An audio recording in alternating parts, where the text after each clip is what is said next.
Hi, Karen. Thanks for your question.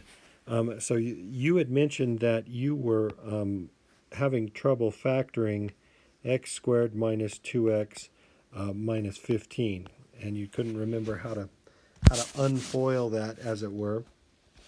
And so, what you want to do, remember, is we start by uh, with by recognizing that we look to see if they're common factors, right? So you want to look at all your terms here and see if they share any common factors, and they don't share any common factors.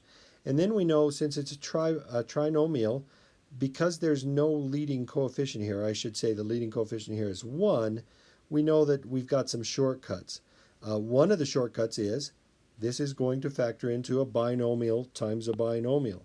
So we have to figure out, remember, the two terms in that first binomial and the two terms in that second binomial, right?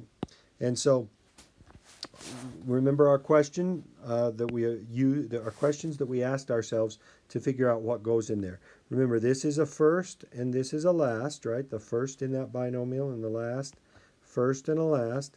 And so the first rule that we had to follow, or kind of question, was this: that the first times the first, this first times this first, has to equal this first, right? And so that kind of guides us to figure out what needs to go in those first positions. And how do I get an x squared? Yeah, just an x and an x, right? And that's the only way to do that. And then we kind of have a similar question. Last times the last. Here's a last. We'll do it like this. Here's a last. Last times last equals the last, right? And this is our last right there, right? We'll put a little diamond around that. So last times last equals last. So we've got to figure out the two lasts, two numbers that multiply to give us negative 15. And so we have some possible lasts that we can use. Remember, we're trying to get negative 15, so we could use a plus 1 and a minus 15, or a minus 1 and a plus 15.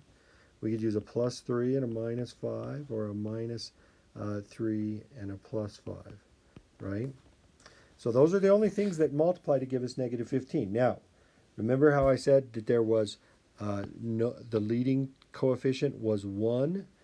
If the leading coefficient is 1, you remember we have a shortcut for figuring out which of these pairs work. We want to add them together, and the pair that adds up to be minus 2 is the one we want. So if you just look through this, right, so 1 minus 15 added together gives you a minus 14. That's not going to work. Minus 1 and 15 add to be a positive 14. That's not going to work. Plus 3 and minus 5 add to be a minus 2. And because of that, we know that they're going to work. And so we know we will use a plus 3 and a minus 5.